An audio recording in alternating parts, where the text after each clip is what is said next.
હવે over exposure two net, તમે આટલું બધું એક્સપોઝર તમારે કામનું હોય એટલું નેટ સર્ફિંગ તમારે કરો એ ના નથી. તમને જેટલી માહિતી જોઈએ છે ભણવા માટે એટલું કરીને ના નથી, પણ તમે 2 કલાક 3 કલાક હવે આપનારાએ તો તમને મફત 4G આપી દીધું, પણ ટાઈમ તો તમારો છે ને, બુદ્ધિ તો તમારી છે ને, બુદ્ધિની શક્તિ જે ઘટે છે આમાંથી તો તમારી ઘટે છે ને. કાલ સવારે તો કોઈક મફત ઝેરે આપી દે તો કે ઝેર થોડે પીવાય છે. આ પ્રમુખ સાંઈ મહારાજ ઘણી વખત આ વાત કરતા કે કોઈ આપણને મફત ઝેર આપે તો કે ઝેર થોડે પી લેવાય છે. એમ આપણે આપણી બુદ્ધિ, આપણી શક્તિ, આપણો સમયનો આપણે વિચાર કરવો જોઈએ ને.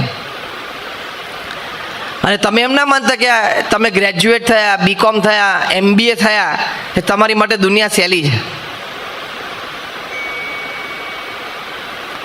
લગભગ 20 જેટલા છોકરાઓ જે MBA થયા છે એનું ઓળખું છું, 6-8-10 હજાર રૂપિયામાં નોકરી કરે છે. અને સામે પ્રીમિયર ઇન્સ્ટિટ્યૂટ્સમાંથી MBA થયા હોય, IIMમાંથી થયા હોય, સિમ્બાયોસિસ કે વેલિંગકરમાંથી MBA થયા હોય, IIM અમદાવાદમાંથી MBA થયેલો 21 વર્ષનો છોકરો હોય, સીધો 1 કરોડના પગાર ઉપર બેસે બોમ્બે, દુબઈ, સિંગાપુર કે લંડનમાં, અને દાદાગીરીથી બેસે. છેલ્લા 6 મહિના બાકી હોય ને ત્યારે કેમ્પસ ઇન્ટરવ્યુમાં મોટી મોટી કંપનીના જનરલ મેનેજર આવતા હોય ને ત્યારે કેન્ટીનમાં પગ ઉપર પગ ચડાવીને સમોસા ખાતા ખાતા તો ઇન્ટરવ્યૂ આપે. અને પેલો એને પૂછે કે અમારે ત્યાં જોબ કરવા આવશો, એટલે એની સામું જોયા વગર પૂછે કે પગાર શું, તો પેલો કે 75 લાખ. સોરી, ના પાડ દે. તો કે કેટલો પગાર, તો કે 1.25 કરોડ રૂપિયા જોશે સ્ટાર્ટિંગ સેલરી. હા, વાર્ષિક 1.25 કરોડ એટલે મહિને 10 લાખ રૂપિયા, રોજના 35,000. હા, ખબર પડી હું શું બોલ્યો? રોજના 35,000 રૂપિયાનો પગાર IIMમાંથી ગ્રેજ્યુએટ થાય ને એને 22 વર્ષના છોકરાઓને સાહજિક જ હોય છે. પછી પ્રોફાઇલ પૂછે, જોબ ક્યાં કરવાની, ક્યાં બેસવાનું. પછી કે જોવું હવે તમને કહું કે સાહેબ પણ ખાસ કહેજો હો અમને. પેલો કહીને જાય પાછો, સોની કંપનીમાંથી આવ્યો હોય, જાયન્ટ મલ્ટીનેશનલ કોર્પોરેશન્સમાંથી આવ્યો હોય. પણ કે 1.25 કરોડ થોડો વધારે ઓછો કરો ને, તો કે ના 1.25 કરોડ જોશે. કે સાહેબ મને 75 લાખની મેં તમને ઓફર કરી, તો જનરલ મેનેજર છોકરાને કે મને 90 લાખ સુધીની મારા બોસે છૂટ આપી છે, પણ તમે અઠવાડિયું રાત જો, હું તમને અઠવાડિયા સુધીમાં પાછો આવું ત્યાં સુધી તમે કોઈને હા ના પાડી દેતા નોકરીની. અને આપણે બેઠા એને એક્ઝેક્ટ રિવર્સ હોય છે આનું, એક્ઝેક્ટ. ખબર પડી? એક્ઝેક્ટ રિવર્સ, આમ મિરર ઇફેક્ટ. કે આપણે 200 જણા લાઈનમાં ઊભા હોય, જો લાઈનમાં ઊભા રહેવું પડે, કારણ કે 2-4 કલાક રોજના ઇન્ટરનેટ સર્ફિંગમાં કાઢ્યા. જે ભણવાનું હતું, ભણવાની ઉંમર હતી તે વખતે ભણ્યા નહીં. તો કુટુંબ સુખી નથી થતું એનું કારણ એ પણ છે કે આપણી આવી આદતો. તમે જો સારો અભ્યાસ કરીને સારા તૈયાર થાઓ તો તમારા આખા કુટુંબને તમે કેટલા સુખી કરી શકો. તમારી પાસે અત્યારે સમય છે. શૈલેષે આ વાત થોડીક કરી હશે ભણતરની અને અભ્યાસની. શૈલેષ સકપરિયા તો બહુ જ સરસ રીતે આ બધા વિષયો ઉપર બહુ જ સુંદર વાત કરી શકે છે. બહુ નાનપણથી એમની ઉપર પ્રમુખ સાંઈ મહારાજના ખૂબ આશીર્વાદ છે, એટલે એમણે આ વાત કરી જશે. એટલે વિશેષ વાત હું કરતો નથી, પણ એ સુખી કુટુંબ કરવા માટે તમારે સારો અભ્યાસ કરવો પડશે. અને એ અભ્યાસની સાથે સાથે તમે સારી એક ગુણિયલ તૈયાર થાઓ તો તમારી કારકિર્દી ક્યાં પહોંચી જાય. અત્યારે તમે રખડી ખાવામાં મજા આવશે, બાઇક ઉપર ફરવામાં મજા આવશે, પાનના ગલે બેસવાની મજા આવશે, પછી સોસાયટીના નાકા ઉપર બેસવાની મજા આવશે, આખો દિવસ 2020 વન ડે ઇન્ટરનેશનલ જોવાની મજા આવશે, એની ચર્ચા કરવાની મજા આવશે. આ મફતિયું ઇન્ટરનેટ આવ્યું છે એનું 2-4 કલાક જોવાની મજા આવશે. પણ એ અત્યારે 5 વર્ષ મજા કરશો ને પછી આખી જિંદગી મજૂરી જ કરવાની છે. અને અત્યારે 5 વર્ષ આ બધું જ બાજુ પર મૂકીને જો સારું ભણશો તો શું તમારી કારકિર્દી થશે?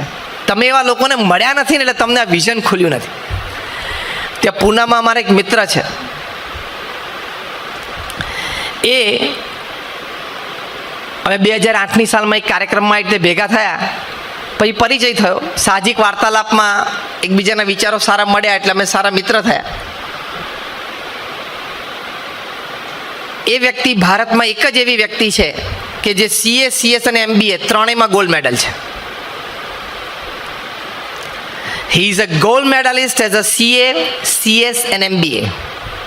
2008માં એમને પૂછ્યું, એમનું નામ માધવ ગનપુલે, મેં કહ્યું Madhav what is a salary, અત્યારે તારો પગાર કેટલો છે? મેં કહ્યું હું એટલા માટે પૂછું છું કે કોઈક વખત યુવાનોને વાત કરતા હોય તો સ્ટેટિસ્ટિક્સ પણ આપીએ, પ્રેરણાની સાથે થોડા આંકડાકીય માહિતી આપીએ ને તોય મજા આવે, પ્રેરણા મળે.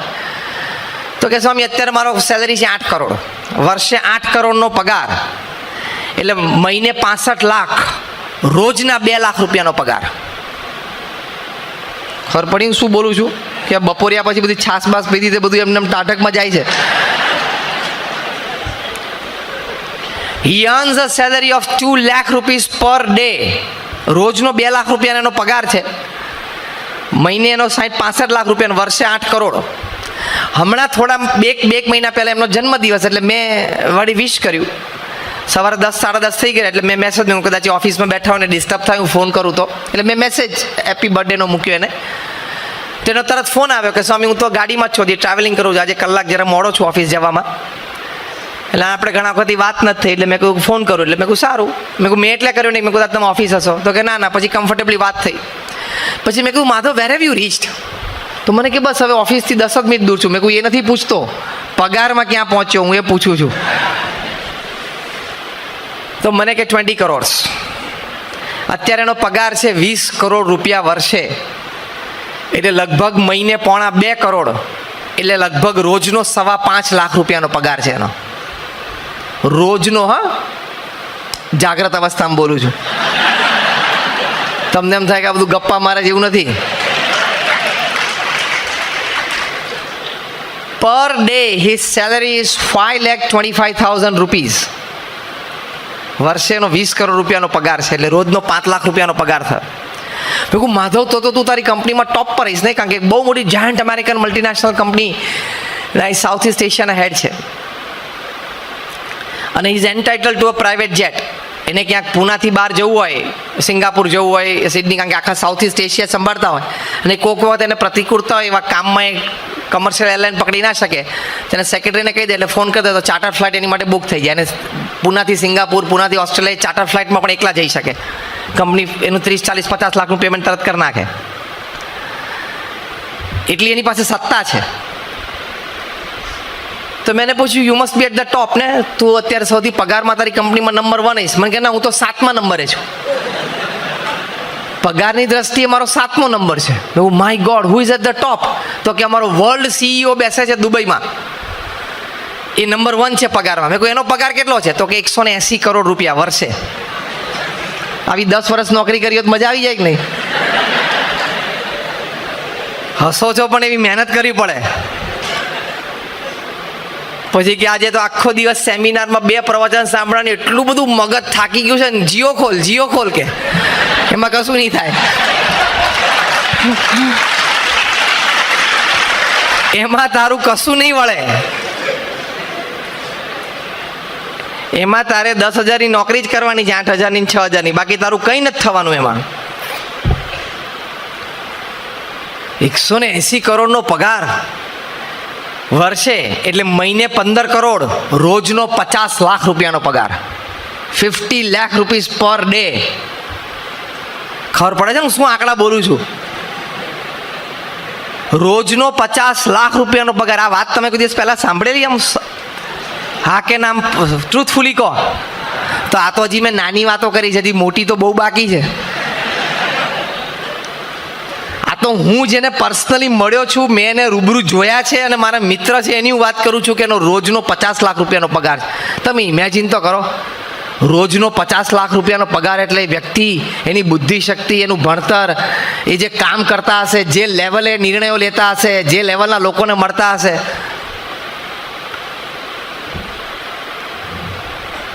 પછી મેં એને બીજો પ્રશ્ન પૂછ્યો. મેં કહું 100 કરોડથી વધારે પગાર હોય વર્ષે, એવી પૃથ્વી ઉપર વ્યક્તિઓ કેટલી હશે કે જેનો વર્ષે 100 કરોડનો પગાર હોય? એટલે કે મહિને લગભગ 8 કરોડનો, એટલે રોજનો લગભગ 30-35 લાખ રૂપિયાનો પગાર. રોજનો 30 લાખ રૂપિયાનો પગાર એવી વ્યક્તિઓ પૃથ્વી ઉપર છે કેટલી? તે માધવ ગનપુલે મને કે 10,000 વ્યક્તિઓ એવી છે. 10,000 વ્યક્તિઓ એવી છે જે પૃથ્વી ઉપર જેનો રોજનો પગાર આટલો છે.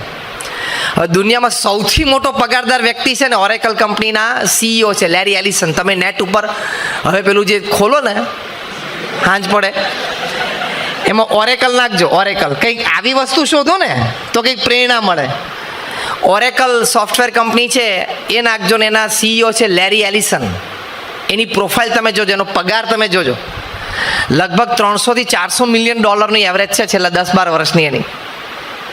એટલે 1800 થી 2000 કરોડ રૂપિયાનો પગાર દર વર્ષે છે એનો.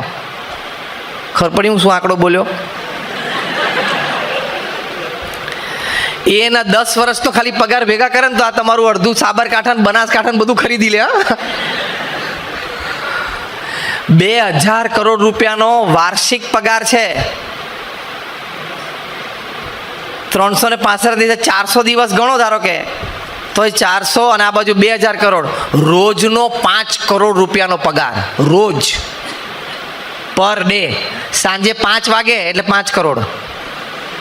બોલો, સાંજે 5 વાગે એટલે 5 કરોડ આવી જ જાય રોજ, એમ કન્ફર્મ.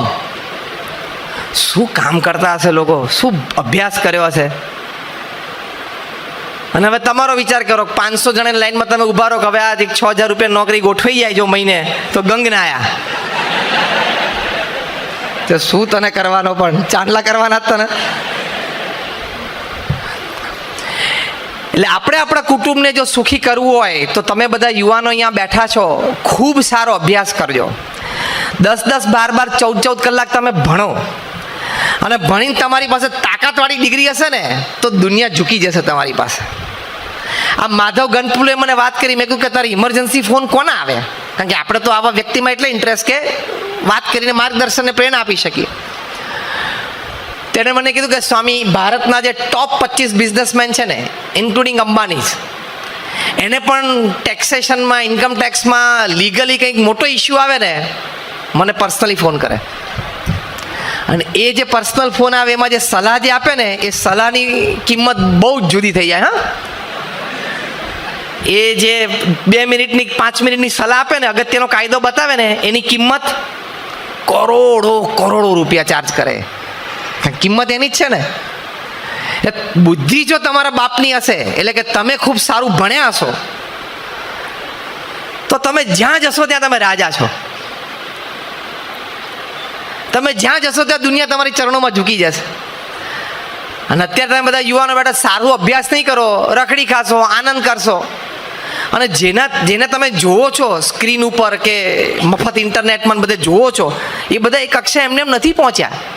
જબરજસ્ત પુરુષાર્થ કરીને પહોંચ્યા છે, ત્યારે પોતાના કુટુંબને સુખી કરી શક્યા છે. સચિન તેંડુલકરને આપણે બધાએ રમતા જોયા છે. God gifted cricketer, God gifted talent, પણ કેટલો પુરુષાર્થ. જ્યારે એમને 20 વર્ષ પૂરા થયા આંતરરાષ્ટ્રીય ક્રિકેટમાં, ત્યારે એમને પૂછ્યું what is the secret of your success, તમારી સિદ્ધિનું રહસ્ય શું? સચિન તેંડુલકર બોલ્યા કે છેલ્લા 20 વર્ષમાં મારો એક પણ દિવસ એવું નથી કે સવારે 6 વાગે ગ્રાઉન્ડ ઉપર હું પહેલો બોલ ના રમ્યો હોઉં. આને પુરુષાર્થ કહેવાય, આને શિસ્ત કહેવાય, આને નિયમિતતા કહેવાય. અને આ પેલો સવારે 10 વાગે ઉઠે, કેમ? તો કે બસ હવે વેકેશન છે ને, કાંઈ નથી કરવાનું, એમ કહીને આળસ મળે. બસ તારી જિંદગીમાં અમે કાંઈ નથી કરવાનું. સચિન તેંડુલકરને ઇન્ટરવ્યુઅરે પૂછ્યું કે તમે આગલા દિવસે સેન્ચુરી કે ડબલ સેન્ચુરી કરી હોય તો? સચિન તેંડુલકર બોલ્યા, even if I have scored a century on the previous day, next day at 6 I am at the nets. સવારે 6 વાગે નેટ ઉપર પહેલો બોલ રમવાનો. પછી એ બોલ્યા 500 બોલ રમું ને પછી મોબાઈલ નડું. આ તો પથારીમાંથી ઉઠતા વેટ મોબાઈલ પકડે કે કંઈક અગત્યના સમાચાર. શું નરેન્દ્ર મોદીનો ફોન આવવાનો તને? તારા જેવા એને 125 કરોડ છે, તને ઓળખતોય નથી. હવે તારે કે પ્રધાનમંત્રીનો ફોન આવવાનો સવારના પોરમાં, તું આમ મોબાઈલ ચાલુ કરે છે. તારો અભ્યાસ છે, તારે તારું કામ છે એ કર ને.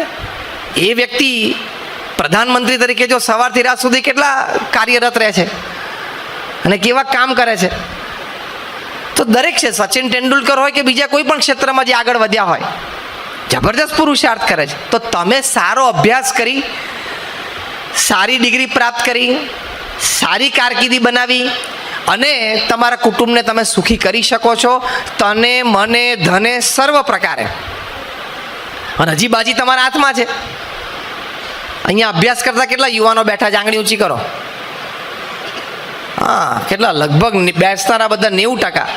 તો બાજી હજી તમારા હાથમાં છે, હજી કરી શકો છો, હજી આ વસ્તુ મળી શકે છે.